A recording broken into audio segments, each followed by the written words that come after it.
Hey there, cats and kitties. I am the Blues Man, Johnny Blues, and with this video, I'll be discussing my thoughts on episode 25 of Season 2 of ClassicaLoid, for all intents and purposes, the season and probably series finale. And it was one hell of a bittersweet one. I gotta tell you, watching each and every one of the ClassicaLoids, from Beat to Schubert to Motz to Liszt and Chopin, all unceremoniously or ceremoniously, making some big ado, but they're all leaving Ottawa Manor. They're all making their way out.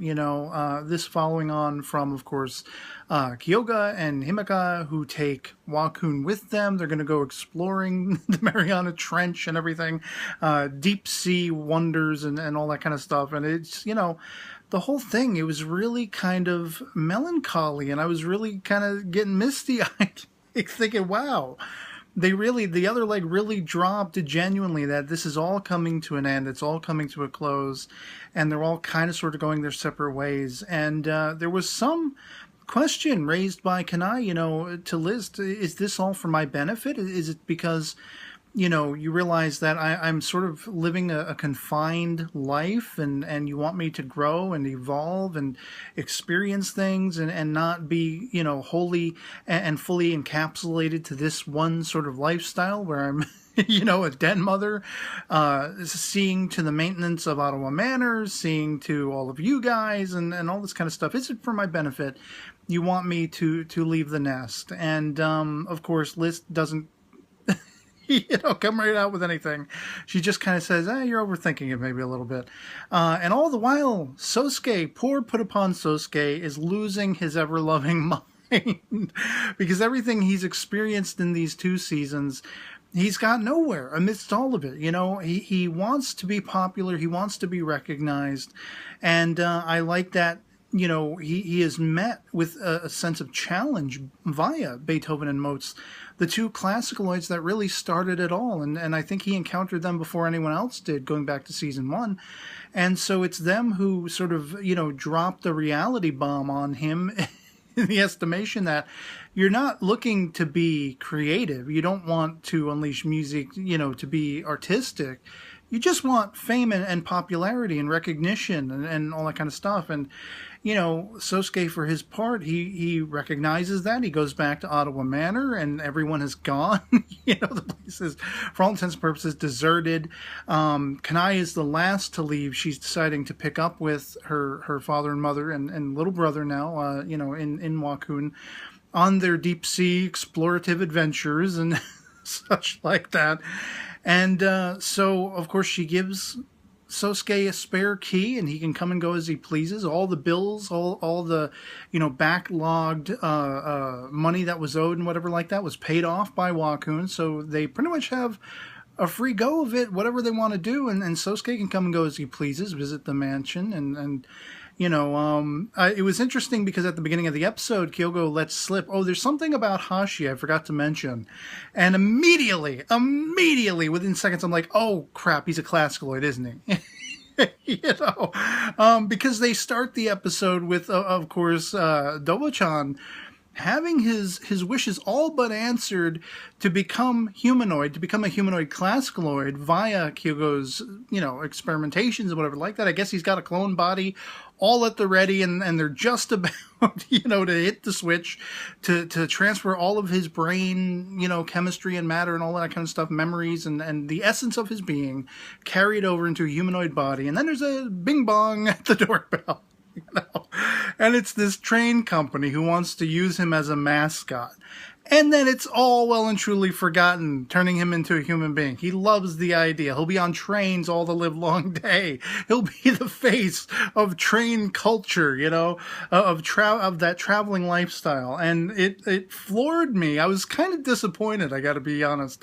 I would have loved to have seen him transfer over into a humanoid Dvorak ClassicaLoid form. But it was hilarious, and that's what this show is known for. It's absurdity and hilarity.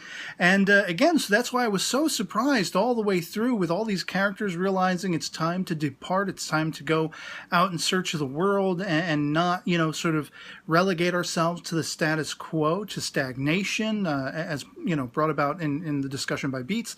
He summarizes it all, and they all follow suit, and I was just just sad as all hell, especially with this being the final episode, and we don't know if there's ever going to be a third season. They end the episode with, thanks for all the support and a beautiful piece of artwork, and then it says the end, and I was just like, wow, that's kind of solidifying it. That's all she wrote. That's all we're going to get.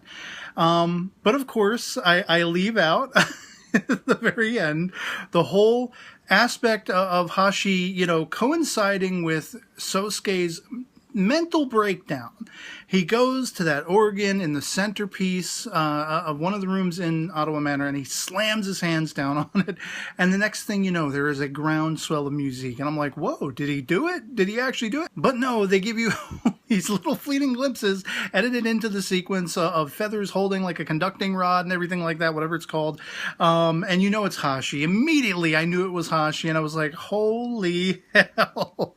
Hashi has summoned forth the music, and he's called effectively everyone back in these absolutely hilarious, absurdist, and altogether natural, touching upon Mother Nature with animals, giant squids, giant octopi, an ostrich, and all this kind of stuff. Just like, what the hell is going on?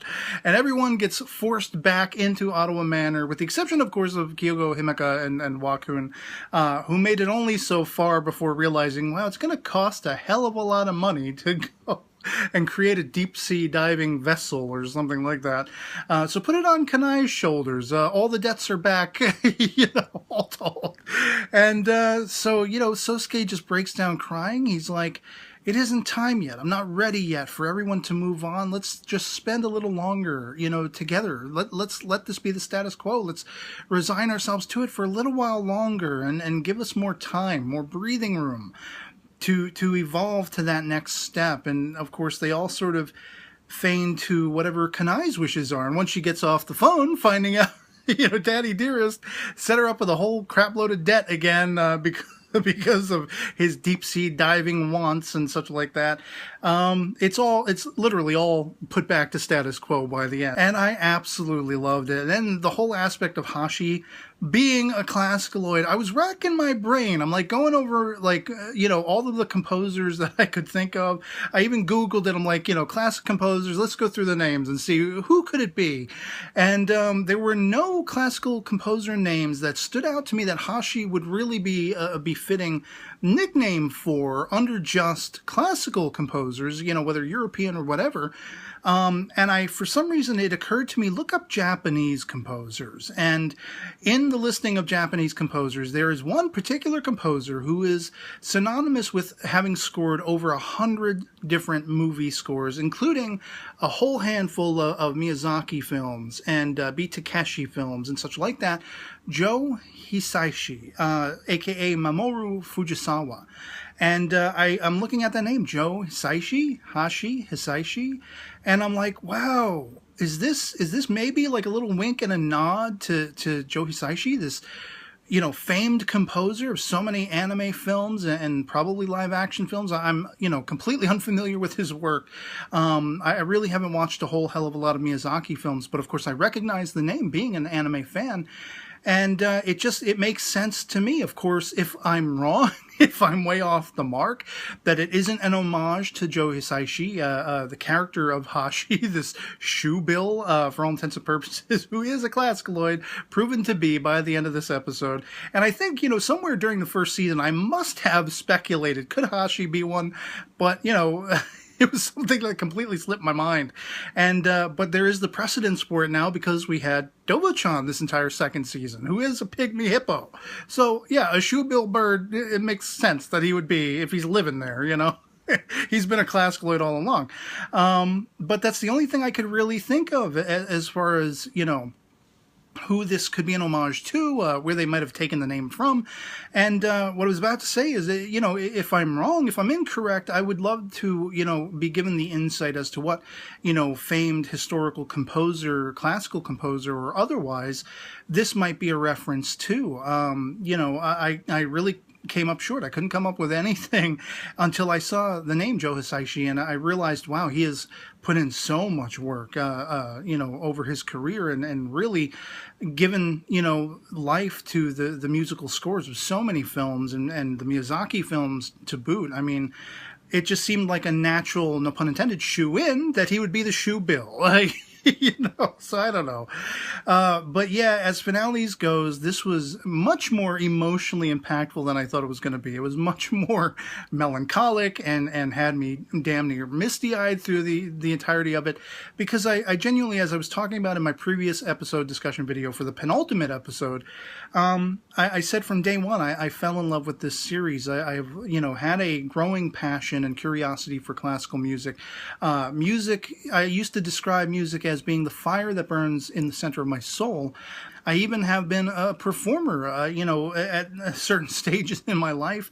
For those wondering where the hat and the glasses, Johnny Blues, comes from, it's from the fact that in the middle 90s, I was one half of a Blues Brothers tribute act. Blues Brothers being something that I had a passion for, the old Saturday Night Live, Not Ready for Primetime Players, John Belushi, Dan Aykroyd, Chevy Chase, Bill Murray, all of that. And, I grew up with that in the 80s. Blues Brothers, Ghostbusters, Caddyshack, all that kind of stuff.